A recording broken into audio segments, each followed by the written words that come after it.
రాజా Raghuvanshi, Sonam honeymoon కేసులో కొత్త కొత్త విషయాలు వెలుగులోకి వస్తున్నాయి. నిందితులు ఎంత తప్పు చేసినా ఎక్కడో దగ్గర దొరికిపోతారు. ఈ కేసులో సోనం కూడా అదే చేసింది. భర్తను చంపాలన్న కంగారులో కీలక ఆధారాలను హోంస్టేలో విడిచిపెట్టింది. మేఘాలయ పోలీసుల దర్యాప్తుకు కీలకమయ్యాయి అవి. ఈ కేసు గుట్టు విప్పటానికి అవి సహాయపడ్డాయి. క్రైమ్ సినిమాలో ఎన్ని ట్విస్టులు ఉంటాయో తెరపైకి చూస్తేగానీ తెలియదు. రాజా రఘువంశీ హత్య కేసులో సోనం స్కెచ్ మామూలుగా లేదు. ట్విస్టుల మీద ట్విస్టులు బయటపడుతున్నాయి. భర్తను చంపిన విషయంలో ఎలాంటి ఆధారాలు దొరక్కుండా జాగ్రత్తపడింది సోనం. భర్తను దూరం పెడుతూ తన ప్లాన్ ఒక్కొక్కటిగా అమలు చేస్తూ వచ్చింది. నిందితులు అరెస్టు కావటంతో మేఘాలయలో ఏం జరిగింది? ఆ గుట్టు విప్పే పనిలో పడ్డారు ఇండోర్ పోలీసులు. రాజా హత్య కేసును ఛేదించటంలో హోంలో కీలకమైన ఆధారాలు మేఘాలయ పోలీసులకు చిక్కాయి. అప్పటివరకు వీరి గురించి ఎలాంటి ఆచూకీ లభించలేదు.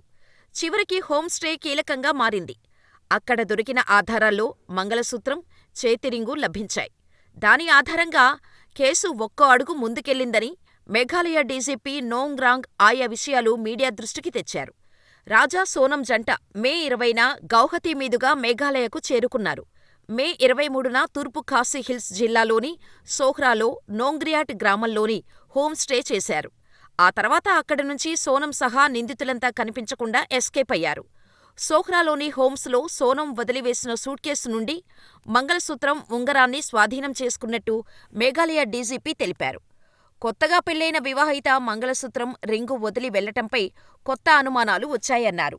వివాహిత హిందూ మహిళలు ధరించే పవిత్రమైన హారం లాంటిది మంగళసూత్రం. భర్తతో భార్య బంధాన్ని సూచిస్తుందన్నారు. కొత్తగా పెళ్లైన వాళ్లు మంగళసూత్రాన్ని మెడ నుంచి అస్సలు బయటకు తీయరని అన్నారు. మే 22న ముందస్తు బుకింగ్ లేకుండా సోహ్రాలోని హోంలోకి అడుగుపెట్టింది ఈ జంట. వారికి అక్కడ గది దొరక్కపోవటంతో సూట్కేసు హోంలో ఉంచాలని డిసైడయ్యారు. మే 23న తెల్లవారుజామున అక్కడి నుంచి బయలుదేరారు. ఉదయం టెక్కింగ్ చేసి అక్కడ ఓ స్కూటర్ తీసుకొని వీసావ్రాంగ్ జలపాతానికి వెళ్లారు. అక్కడ రాజాను భార్య ముందు కాంట్రాక్టు కిల్లర్లు చంపినట్టు అనుమానిస్తున్నారు. నాంగ్రియాట్ నుంచి తిరిగి వస్తున్నప్పుడు దంపతులతో పాటు హిందీ మాట్లాడే మరో 3 వ్యక్తులను చూసినట్టు ఓ టూర్ గైడ్ పోలీసులకు చెప్పాడు. దీంతో దర్యాప్తు చేసేందుకు పోలీసులకు మరిన్ని ఆధారాలు లభించాయి. లభించిన ఆధారాలు, సీసీటీవీ ఫుటేజీ చూపించి విచారించటంతో నిందితులు నేరం అంగీకరించినట్టు సమాచారం. ఇంకా డీటెయిల్గా ఈ కేసు గురించి చెప్పాలంటే అగ్నిసాక్షిగా పెళ్లాడిన, 3 ముళ్ల బంధంతో ఒక్కటైన భర్తను దగ్గరికి రానివ్వలేదు సోనం. పెళ్లైన 4 రోజులకే భర్త మర్డర్కు స్కెచ్ వేసిన సోనం హనీమూన్ ట్రాప్లోకి లాగింది. గౌహతి కామాఖ్య ఆలయంలో పూజలు పూర్తి చేశాకే తాకనిస్తానని భర్తకు కండిషన్ పెట్టింది. దట్టమైన అడవులతో నిండిన నాంగ్రియాట్ ప్రాంతానికి తీసుకెళ్లాలని భర్తను బలవంతపెట్టింది. అక్కడ టూరిస్టులు ఎక్కువగా ఉండటంతో స్పాట్ మార్చింది. వేసావుదాంగ్ జలపాతం దగ్గరకు తీసుకెళ్లి అక్కడ కిరాయి హంతకుల సాయంతో భర్త రఘువంశీని హతమార్చింది. పరామర్శలు, సంతాపాలు పోయిన కొడుకుని తిరిగి తీసుకురాలేవు.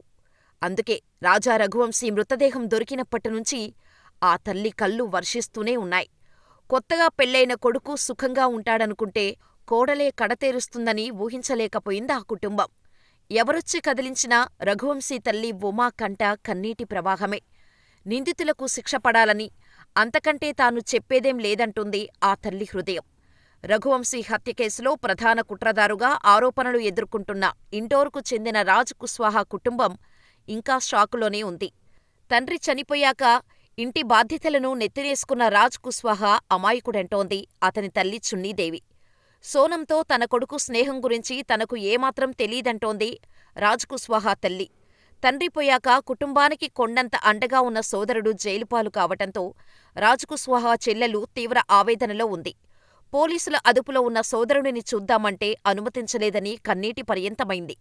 అంత దూరం వెళ్లి ఇప్పుడు సోదరుడిని ఎలా కలవాలో కూడా తమకు తెలీదంటోంది రాజ్ కుష్వాహా సోదరి. రాజా రఘువంశీ హత్య కేసులో నిందితులను కస్టడీలోకి తీసుకున్న షిల్లాంగ్ పోలీసులు వారిని విచారిస్తున్నారు. వారం రోజుల్లోనే కీలక ఆధారాలు సేకరించామంటున్నారు షిల్లాంగ్ పోలీసులు. ఈ హత్యకు సంబంధించి కీలకమైన సీసీటీవీ సాక్ష్యాలను సేకరించినట్టు తూర్పు ఖాసీ హిల్స్ ఎస్పీ వివేక్ స్వీయం తెలిపారు. హనీమూన్ హర్రర్ ఘటనలో రఘువంశీ భార్య సోనంతో పాటు ఆమె ప్రియుడు రాజ్ కుష్వాహా మరో ముగ్గురికి 8 రోజుల పోలీసు కస్టడీ విధిస్తూ షిల్లాంగ్ కోర్టు ఆదేశాలు జారీ చేసింది. ఇప్పటికే వారి పాత్రపై పూర్తి ఆధారాలు సేకరించిన పోలీసులు మరిన్ని వివరాలు రాబడుతున్నారు. ఇండోర్ పోలీసులతో సమన్వయం చేసుకుంటూ కేసులో అన్ని కోణాలను లోతుగా ఎంక్వైరీ చేస్తున్నారు షిల్లాంగ్ పోలీసులు. మా అమ్మాయి అమాయకురాలన్న సోనం తండ్రి ఇప్పుడేం మాట్లాడటం లేదు. సోనం తల్లి సంగీత మీడియాతో మాట్లాడటానికి ఇష్టపడలేదు. కూతురు చేసిన పనికి కుమిలిపోతోంది ఆ కుటుంబం. హత్యకు గురైన బావ రఘువంశీ కుటుంబానికి ఇంటికెళ్లి క్షమాపణలు చెప్పాడు సోనం అన్న గోవింద్. నేరం రుజువైతే ఆమెను ఉరితీయాలని స్వయంగా సోదరుడే డిమాండ్ చేశాడు. సోనంతో తెగదెంపులు చేసుకున్నట్టు ప్రకటించాడు. షిల్లాంగులో హత్యకు గురైన రాజా రఘువంశీ కుటుంబానికి న్యాయం జరిగేందుకు పోరాడతామన్నాడు సోనం సోదరుడు గోవింద్. ఇక ఈ కేసు గురించి విన్నవారంతా సోనంకి ఉరిశిక్ష వేయాలని ముక్త కంఠంతో నినదిస్తున్నారు. ఏది ఏమైనా మొదటిసారి ఓ మగాడికి న్యాయం జరగాలని యావత్ దేశం కోరుకుంటోంది. మరి న్యాయస్థానం ఎలాంటి నిర్ణయం తీసుకుంటుందో చూడాలి.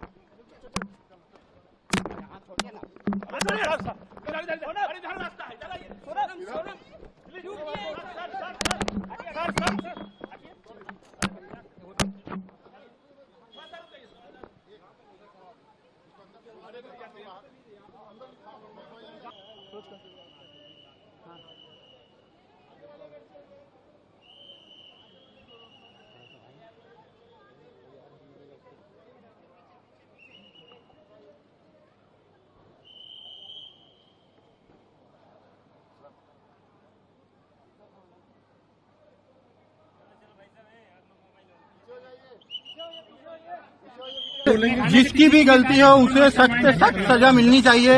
बस मेरा यही निवेदन है आप लोगों से। मगर मुझे थोड़ा मेरी बहन से मिलने दीजिए।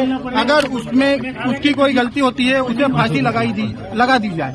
गवर्नमेंट जो भी आदेश देगी वो हमें मंजूर होगा। मेरा नाम गोविंद रघुवंशी है। जी मैं शिलोंग मेघालय से आ रहा हूँ।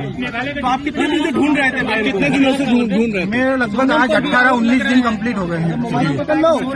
सोनम पे आरोप लग रहे हैं। मुझे आइडिया नहीं है क्या आरोप लग रहे हैं, क्या लग रहे हैं। मीडिया प्रशासन आप हो, आरोप भी आप ही लगा रहे हो, सब चीजें आपकी है।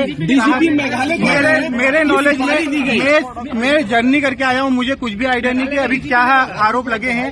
मैं मिल लूं फिर आपको जरूर दूंगा, बिल्कुल शांति से दूंगा। आपके एक सवालों का जवाब दूंगा। ठीक है, मुझे आइडिया आप ही लोग लगाए हैं। मैं मिल लूं फिर आप